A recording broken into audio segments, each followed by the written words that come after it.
You know? Is that right? Yeah, like I call people or I text people. I never do like, even though I have FaceTime, I never use it because it's not. I think it's just a generational thing. I don't know. The past several other podcasts you've done, it hasn't been in this format? No, it hasn't. It's been live. Like as in like there's a guest that came down to talk to me, one on one. Oh, that's okay. Yeah, I guess when it's like this, it's more technical, huh? We're good to go. We're gonna go live right now. So what's Emmanuel gives it okay? We're good. We're live. All right, awesome, man. Well, thanks. Well, this is me, Christian, doing another episode of Casually Christian.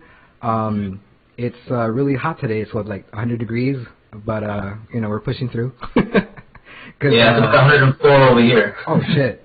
Nah, man. There's no way I'm stepping outside, man. When I was walking in, I was like sweating bullets. Dude, I was like a snowman. I was like, dude, you gotta bust out a fan real quick. Yeah, that's the thing about living in the San Fernando Valley. It's always hotter. Yeah, here it is outside of the valley, like LA. Yeah, I know. It's like part humid, part sun, and then I don't know. It's whack. But today's I hope you have the AC blasting. Say that again. I hope you have the AC blasting. Not right now, but it's okay. I'll endure. It's all right. But today's episode, we're doing. I'm talking to a friend of mine that I casted him in the movie that I couldn't get the funds, but I saw like he was really talented, and I hope to work with him again in the future. Thank you. I wanted to talk to an actor and talk to him about what made him want to be an actor and the what's happening with COVID, how did that change in the industry? So that's what today's topic is. Just getting to know Joe and his acting career and see just to see how what's going on with him and all that. So I guess well, I'll start. So I want to know like a little bit of your background, people who don't know you. Like where did you grow up? What high school did you go to? Did you participate like in a drama class in high school? Stuff like that. So I grew up in the San Fernando Valley. I lived in the valley my whole life. I went to San Fernando High School. I actually didn't take any drama classes in high school. I was more of the jock. Oh, okay. Anything else? What was your sport? Football and wrestling. Football and wrestling? That's cool. Yeah, I was actually the one that made fun of the drama. Okay, so I was like the drama nerd and you were the cool guy. Yeah, it's cool. It's all right. Yeah, it's coming full circle now because now I'm a drama kid. It's all right, man. But I'm still what's called athletically inept, so that hasn't changed for me. So, what made you want to be an actor? I know that you were in the military for a while. Is that correct? No, actually, I went to Air Force ROTC for college, okay. But I dropped out of college and dropped out of the Air Force program to become an actor. Okay. What made you want to be an actor? What was like? Did you watch a film? Was there an actor that you said like that's what I want to do for the rest of my life? The drive for me, I guess, was just to be able to. I was always shy growing up, so I knew it was a way for me to break out of that shell. Yeah. And grow as a person. But as a kid, when I was studying the martial arts, me and my neighbor always put on these like choreographed fights. So it's something that always sparked interest to me even way back when I was 9 years old, 10 years old. I've always wanted to do it, but growing up as a Latino household, that's not a type of job that's secure. So your parents always pushing you to go towards the education. Yeah, so I wasn't able to actually pursue it heavily until after I had moved out of the house, about 21 years old. Okay. Yeah. Yeah, like, because my mom, she wanted me to become a teacher. Because I wanted to be a director. I always wanted to do that. Actually, I wanted, when I was in middle school, I wanted to be an actor. But at some point in middle school, I found out that it's the directors who make the actors look fucking cool. And, they do the shots and all that. And I was really interested about that. And then from there, I switched from wanting to be an actor to being a film director and a writer. And I remember the movie that sparked that was it was Titanic. It was like the biggest movie at the time.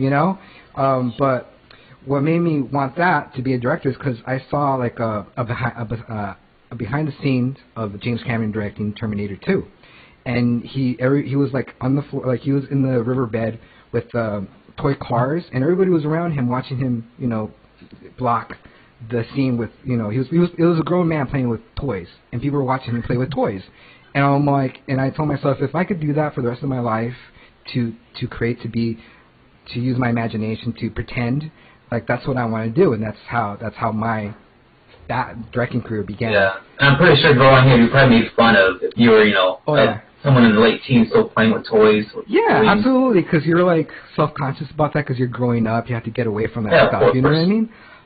But seeing a grown-ass man, you know, people watching him play with toys and block out a scene, I never seen that before.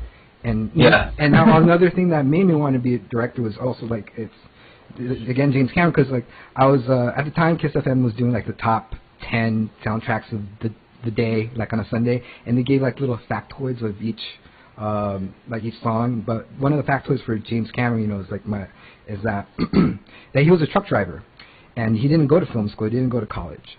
And what he did, he went to a library and he picked up a book on how to create movies, how to write movies, and that's how his film career began. And so my dad was a truck driver. Yeah, there's a lot of successful directors that don't have formal training. Yeah, and the fact that he was also a truck driver and my dad was a truck driver even brought it home even closer. It's like, well, he's a truck driver and he's a film director. I think I could do this. This is something that I want to do. So that's how I began, you know. I even went to the library, too. I picked up a screenwriting book and all that, and I wrote down notes and all that. And I was, like, 15, 16 years old and stuff like that. Yeah. But, yeah, I'm like, was there a favorite actor that you said, like, that guy is, like...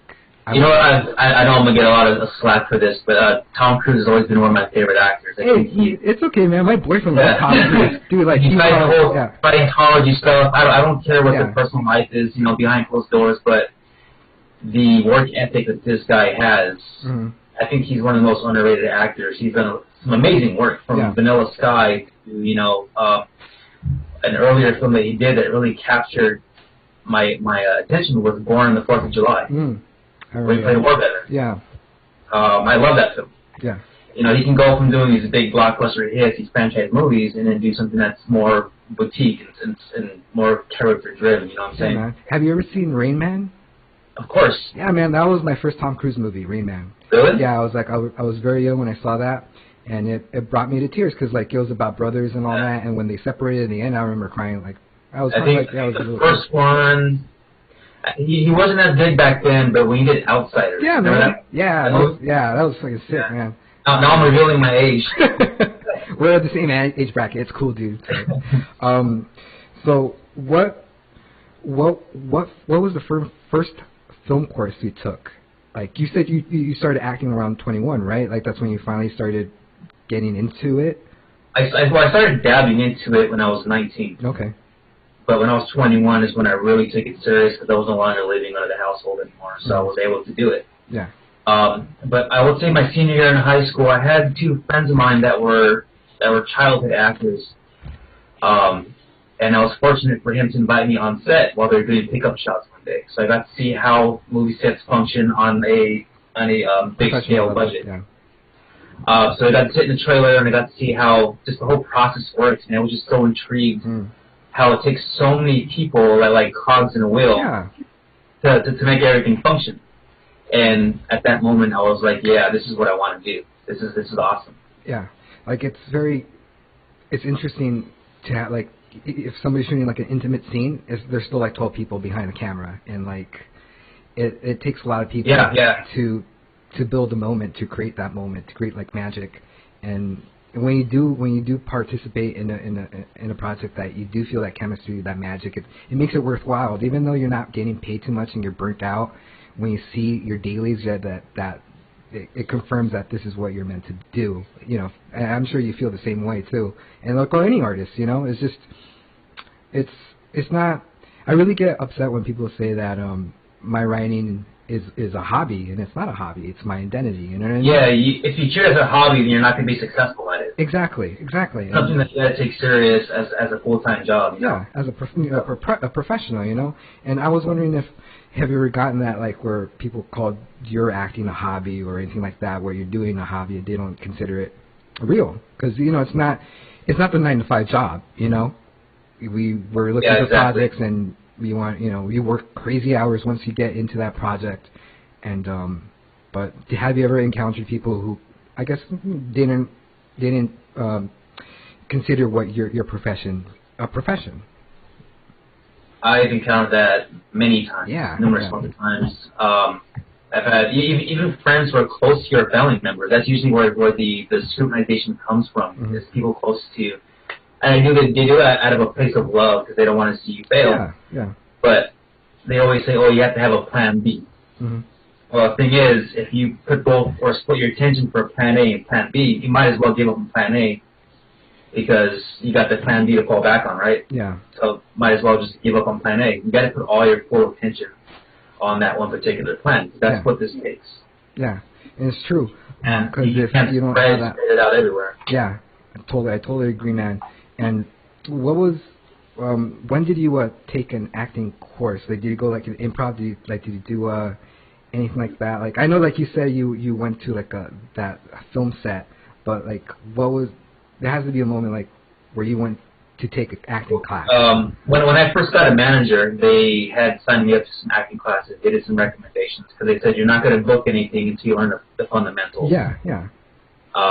Especially with learning how to be on set, certain lingo that you need to know as an actor, like your eye line for the camera, your mark, what it means when the director, says, certain things so you don't look like you're inexperienced on set.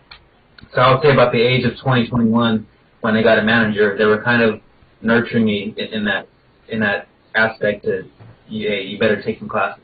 Yeah, and what did you take out of that class that you still use? Like, what did you like? What was that one thing that you put in your acting toolbox? You know what I mean? That you still remember? It wasn't until I started studying Meisner technique.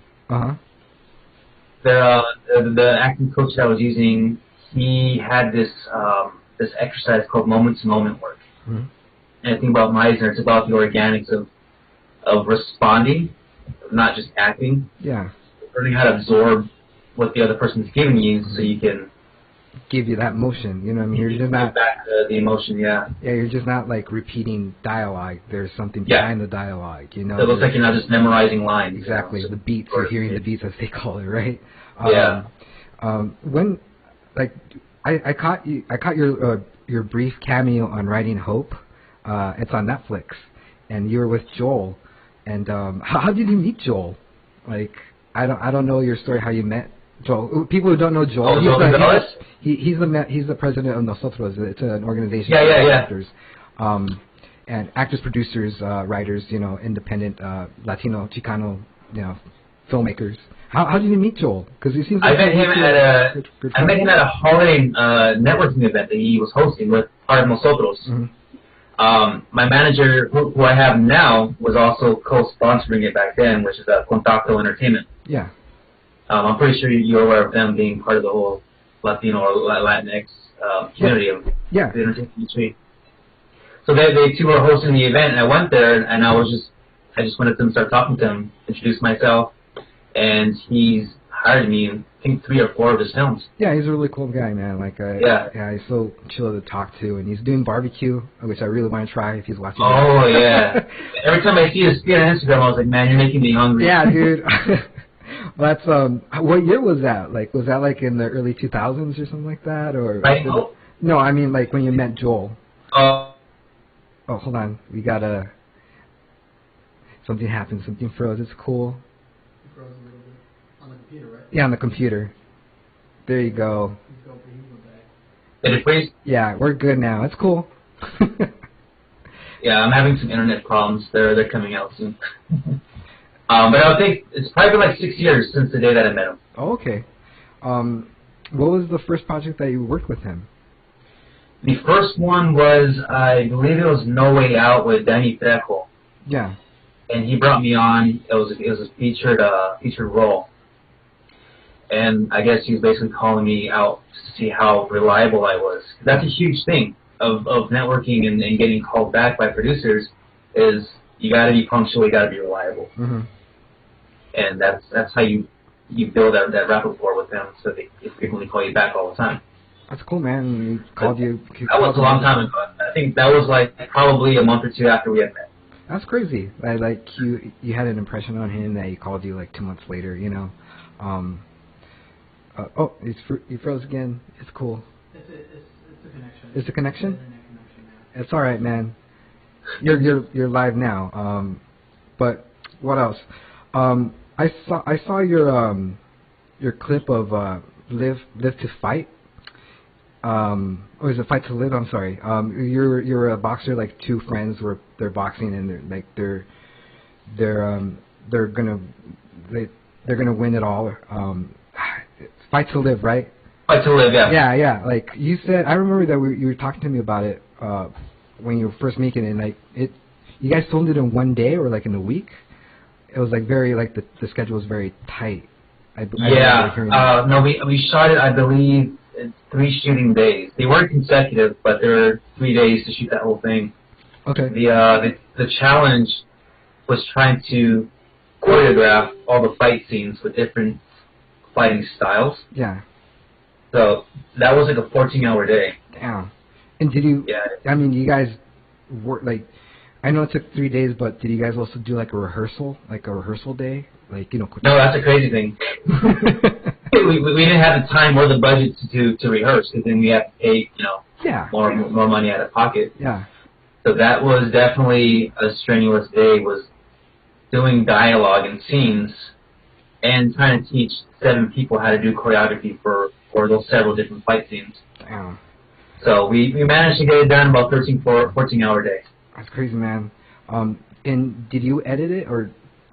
No, I was co-producer, and then I started it, and then I did all the fight choreography. But it was edited by a friend of mine named Adrian. That's sick, man. So I'm seeing that you want to be like an action star, like an action hero. Is that like the type of role that you're seeking? Because I see like a lot of your clips that you're fighting or you're playing a detective. And that's the genre that I want to go down into is action drama. Mm-hmm. I feel like there's not enough representation in the Latin community that star in those particular kind of roles. Yeah, man. Have you ever faced? I faced some stereotypes, being marginalized. You know, networking in the industry and stuff like that. Have you encountered any like where you audition? They say play up your accent or stuff like that. Yeah, I've had that stereotypical get called in for thug or thug and gangbanger type roles where they've asked me if I can make it more ghetto. Yeah. And that was like the direction, can you make it more ghetto? yeah, or more thuggish. Uh-huh. And I'm like, well, not everyone talks like that. Yeah, so. They talk like what we're like the way we're talking right now, Yeah, but to them, they have this cliche of this East LA type accent. Mm-hmm. Where everyone says like essay or Holmes. Yeah. So a lot of casting directors and producers just have that embedded in their head. I don't understand it. Get away from it. I don't know why. Yeah, I don't get it. When I was young, before Film Independent, it was IFP. But anyways, like there was a program in Film Independent back in the day where like you submitted a script and they sent it to a line producer, like a professional line producer. And I got to talk to the line producer in Fox Studios. And, I went there. I was 21, 22. And, I went in to talk to the guy. He didn't read the script at all. And he didn't read, like, anything, like, not even, like, a scene or anything. So we just kind of, like, I made the best of it. We just started talking. And we got into, I talked to him about music rights. What should I do about the music rights? Because my movie... took place like in the 90s. They had like Creed and like System of a Down, stuff like that. But he didn't know that. He says like, oh, what kind of Mexican music do you have in your script? And like, no, it's like, no, I have like Radiohead, System of a Down, like what I just said. And it kind of took me by surprise that he said something like that. I like, like, because he was already putting me like in a box, It's very frustrating, That is frustrating. Yeah. It's annoying too that they can't get out of their ways. Yeah, you can't say anything either because you want to get the job. You want the job, right? Yeah, but that's like one of the many instances that I felt like that I was marginalized networking and trying to talk to people, get my projects out there. And it sucks. Yeah. And I hope someday we'll move away from that. And I think by doing that, is somebody has to produce a movie that or a show that represents us, like Gentrified. Gentrified is a really good show. Have you checked that show out? Yeah, I streamed that show the first day it came up. I actually auditioned for that show. Oh yeah.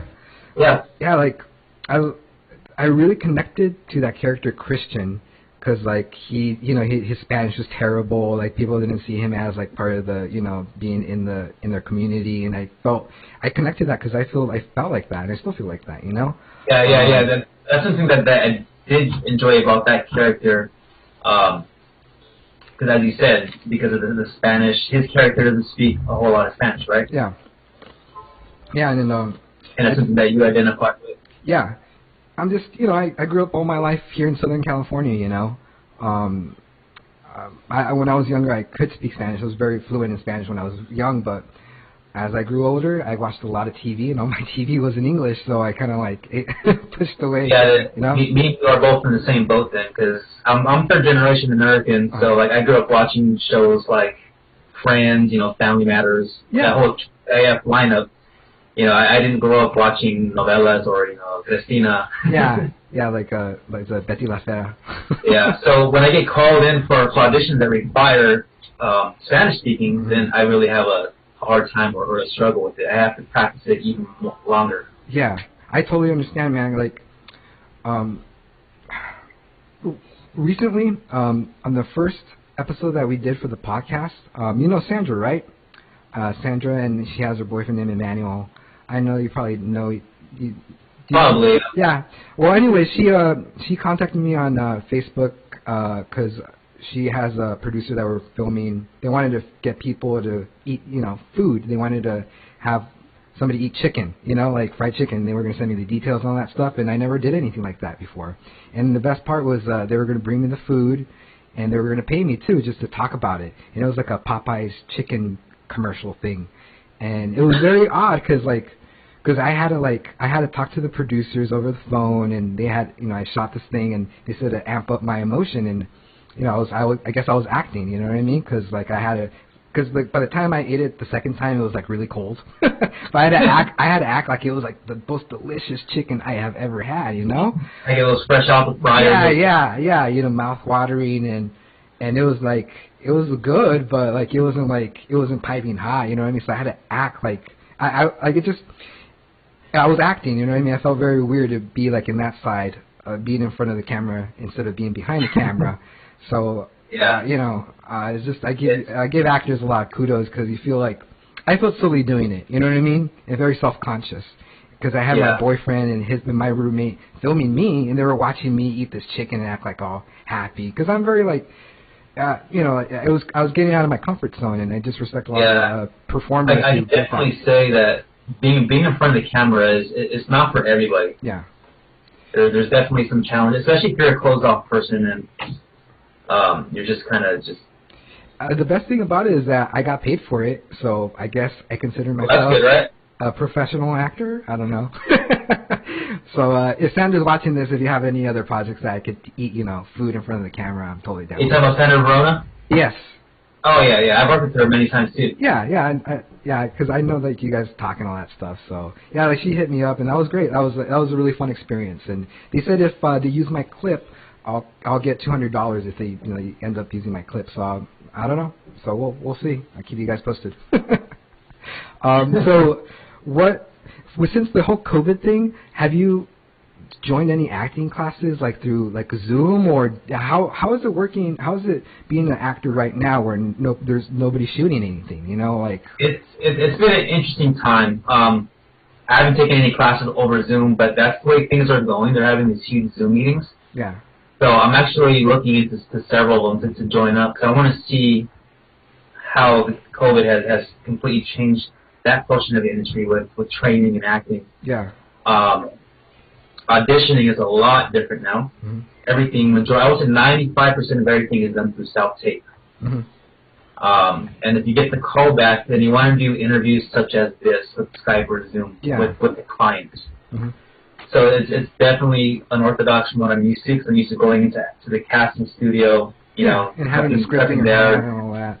And And then I heard that right now the industry is getting away from scripts. They're using like an app, and they're passing the scripts through like tablets and stuff like that, and they're trying to get away from having the physical, script on set, which is really really weird, because we're all used to like just having like the script there, and just.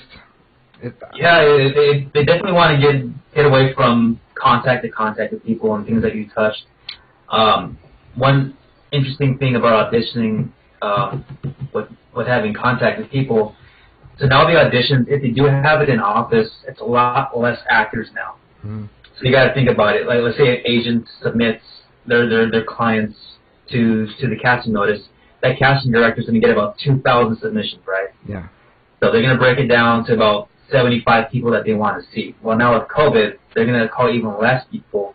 You have to wait outside your car and call the appointment in, and they'll bring you in. They got to call you in into the office. You got to come in with a mask, take your temperature. Yeah. And have you done that? I haven't done it yet. I haven't been called into an in-office audition yet. Everything's been done through self-tapes. Okay. You know what? I think that in the next 3 years we're going to see like a lot of intimate films and like a lot of animated movies. And I think, I don't know, it's going to be interesting to see because Marvel has several movies coming out, how they're going to film that. I heard that they're going to have like the crowds be CGI'd and all that. And I read an interesting article about how COVID is going to get rid of the background actor. Yeah, that's true. Which is going to put a lot more strain on post-production because now they have to CGI fake people in. Mm-hmm.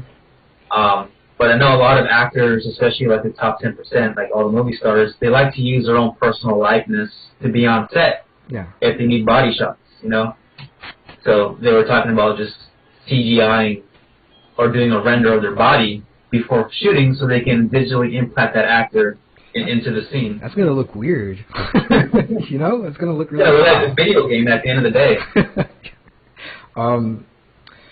I heard, you probably heard this too, but that they shut down the production for Jurassic World Part 3 because somebody tested positive for COVID. Yeah, that's what I read. Yeah, that's crazy. I don't know, man. Like, it's going to be very interesting in the next 3 years what kind of projects are going to be produced, But it's an interesting time. Like, I've even heard what Tyler Perry wanted to do. Mm-hmm.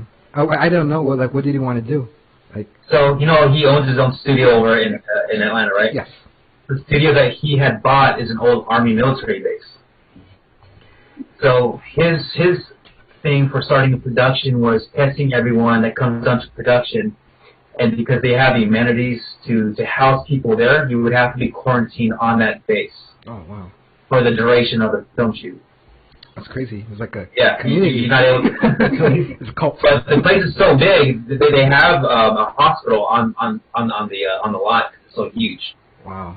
Yeah, and they have I think I read they have like bars and stuff like that too, so that the cast and crew would never leave the base or the lot.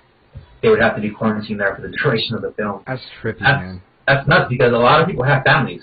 Yeah. Yeah. They want to be gone for 3 months at a time. That's going to put a lot of strain on relationships. Yeah. Have you ever been to a Camp Pendleton, like inside that base? They have a lot of stuff like that. No. It's like a little city, like in there. They have like a bowling alley, a movie theater, and all that. It just reminded me of that. Well, obviously it's like a military base, but yeah. That's what I heard. Tyler Perry has. He has those amenities over there at his studio a lot, but it's an old converted Army base. Talking about Tyler Perry, did you hear about that lady who put her headshot in front of the studio? Yeah. Yeah. Is that something you would ever do if you had the money? $1,000? Yeah, if you had like money just to piss around, you know what I mean? Would you ever do that? Yeah, I think he admired. Say that again? He admired her for doing that. Oh yeah, he booked her for one of the series, right? Yeah, well he did book her for a casting session. I don't think she got casted, but it did land her. She did audition, so I guess it worked. So whatever. I mean, moxie, I guess. 20-foot headshot right outside of his studio lot. Yeah, that must have been weird the next day. It's like, what the hell? Just drinking coffee. It's like, who is this woman? Let's see, what do you... what do you want to do in the next 5 years as an artist? How do you want to grow in the next 5 years? Like, what projects do you want to be part of? Anything like that comes into mind? Well, because of everything that's going down right now, just there's a decline of work. Mm-hmm. So the next thing you would have to do is create for yourself. I was already going through that transition of being more into the producing side of it. Because you have to create opportunities for yourself. You can't wait for Hollywood to come calling you on the phone. Yeah. And that was the start when I did Fight to Live, was to test to see what the lifestyle would be like of producing, you know. Yeah. Not only coming up with the finances, but orchestrating everything so that production runs smoothly. Mm-hmm. Once I got a taste of it, I was like, okay, this is probably something I can get into. Yeah. But with all the money that I'm getting from unemployment. Yeah, my brother's making a lot of money at being unemployed. Oh, yeah, all that's going to invest in my own studio production equipment. That's sick, man. That's really cool, man. Yeah. Like, what is there something that you want to ask me? Like, any questions that you want to get to know me like a little bit better? I thought you were interviewing me. You know, this is all part of the thing, man. I switch it around, you know. But I think there's a second part to your question about what type of films I would want to get into. I've just always been drawn into the physicality of action and drama. I've always wanted to do action films. That's cool, man. Like Bruce Willis, man, right? What was that? Like Bruce Willis. Yeah, Bruce Willis. Of course, Tom Cruise. He's a big inspiration of mine of the type of work that he does. The guy he has no limits. Have you met what's the most famous person that you ever met, like being on set? The most famous person that I've met.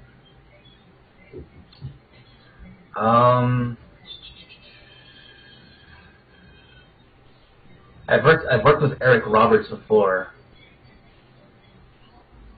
Damn, that's a good question.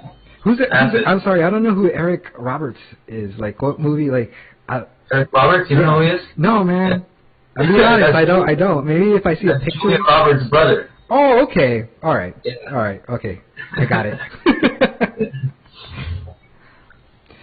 Let's see. The most famous person I met.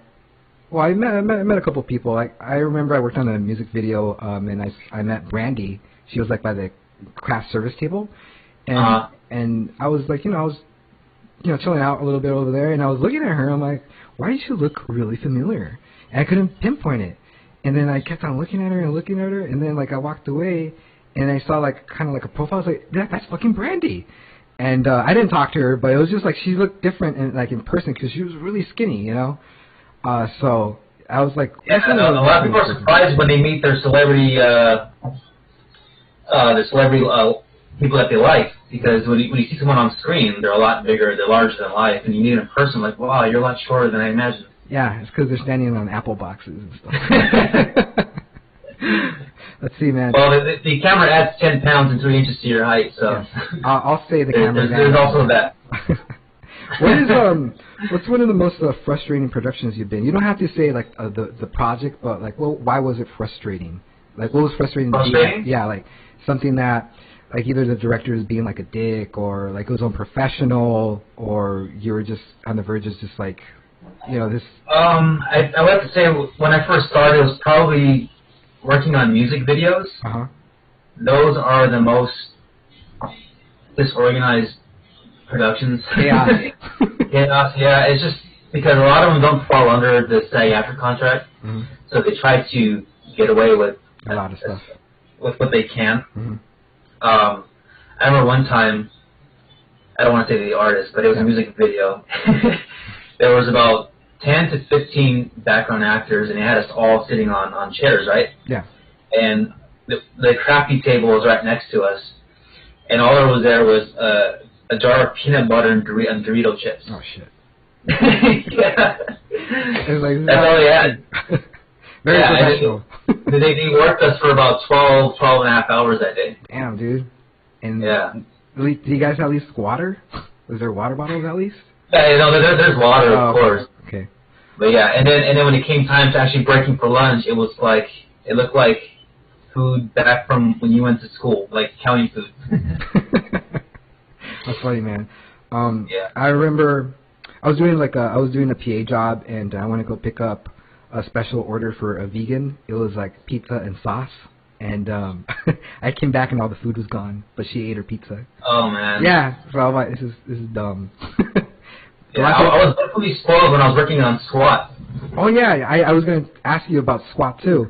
Now we're talking about food. Yeah, that's what we do. We just switch back and forth. Yeah, they spare no expense. They got everything. They got prime rib, shrimp, everything. Yeah, like legit, man. I was like, fuck. Like I remember there was a production I was part of where like it was like legit, like their craft service. There was some guy walking around with like a tray with like wrapped wieners and stuff like that, and he was just passing them around. Like it was down, man.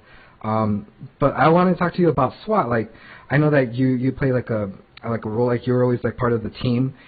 Like those guns that you hold, are they real guns or are they just props or like? They're real airsoft guns. Okay, so do they weigh the same as the real one or? They're not as heavy as real functioning hero guns. Uh-huh.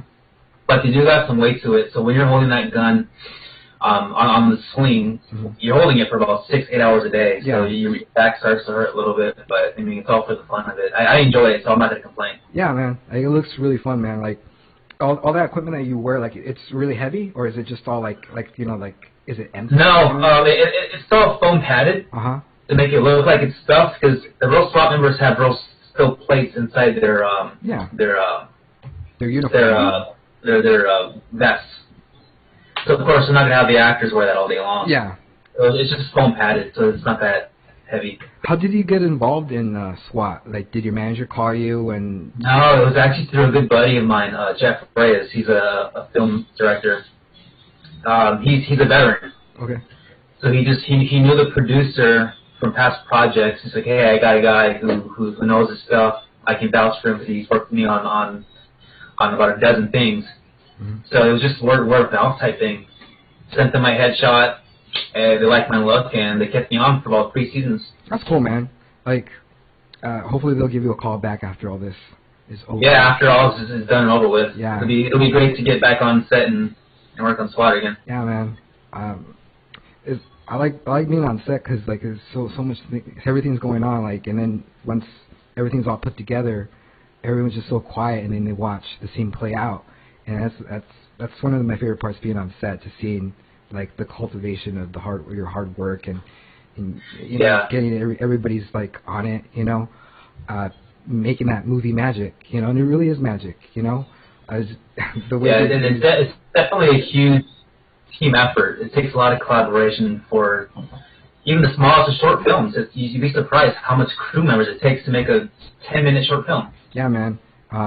What I learned a lot about making movies is time management, and I'm really good with multitasking and all that stuff, because when you're making movies, you have to know how to do that.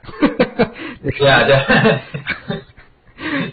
time is of the essence in production. Absolutely, man. Time is money. The sun's going down. Let's see. What projects are you working right now? Like, are you writing something that you want to talk about, or you just kind of? Do you want to? I got a couple of shorts that have already been written. One of them is called Double Shift. It's about a cop that moonlights as a stripper at night. Yeah. I'll pay for his wedding. Yeah. And I think you have experience with that, because you were a stripper, right? You're a male stripper. I was a male entertainer. There you go. That's a political way of saying that, right? Yeah. And that's not something that I shy away from or hide in my career. Look at Channing Tatum. He was a stripper before he made it. Yeah. So, yeah, I did it for about 12, 13 years. Oh, wow. Wow. Yeah. Like, what made you want to do that? Is that something that paid? I needed money. You needed money, man. I was okay. I needed money. Gotta pay rent. Hey, that's if I had the body, you know. But I'm pretty sure. But in a way, I owe a lot to it, because it helped me bring me out of my shell too. Yeah, I would imagine, because like you're entertaining. You know, you're you're in front of 100 people. I mean, I'm pretty sure some of those parties got wild. Like, what did you also do? Like, was it just for girls, or do you also do with like the gay crowd too, or is it just? Like sometimes there'll be like co-ed stuff like that. So yeah, Would they get it's crazy? not always just one or the other. Would they get crazy? Would they get like a little too out of hand, or you just gotta tell them like, hey, you're getting too close, as like like you're doing your thing. Well, when I was dancing, I would do more of the private bachelorette house parties. Oh, okay. So you're in the privacy of someone's home, so it's there's a lot of wildness that goes on. I got you, man. And I'm Don't want to get into details. I'm pretty sure it'll be in the script that you're writing or written. Yeah, I've actually wanted to write a script about my experiences as a dancer. Oh, okay. Because I've been through a lot of situations that were pretty gnarly. Yeah. Yeah. I can imagine. Man. Showing up, or you're doing the show, and then the jealous husband shows up, not even knowing that they hired dancers. Yeah. I've been put into some pretty risky situations. That sounds pretty crazy, man. I like to hear that someday. Let's see. So, I guess what time are we on? We're 40 minutes. Well, I guess we'll wrap it up. It's been 40 minutes, and I really enjoyed my conversation with you, Joe. I really think time goes by pretty fast. It did, right? You're having a good conversation with somebody. I really appreciate that you took your time out of your day, to talk to me. And no problem. Thanks for having me. Yeah, man. And is there anything that you want to plug, like say like your Instagram or your YouTube channel or anything that you want to just Yeah, you can definitely follow me on my Instagram. My handle is actor. What is my handle? Actor_Joe Chacon. There you go, you guys.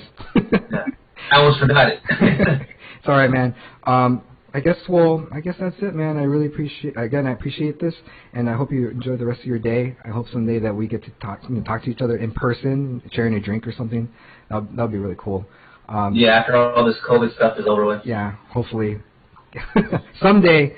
But with that said, man, thanks a lot. I guess I'll see you next time. And yeah, no problem. Thanks for having me. Be safe, man. Okay. So we just you too. We just click that down? Okay, good. Thank you, man. Have a good day. Oh, I guess it says end right there. All right, brother. And bye. There you go. And there you go. Cool. I'm still live. Well, thanks a lot, you guys. I want to thank Emmanuel, our sound mixer, producer, engineer, jack of all trades, for setting this up.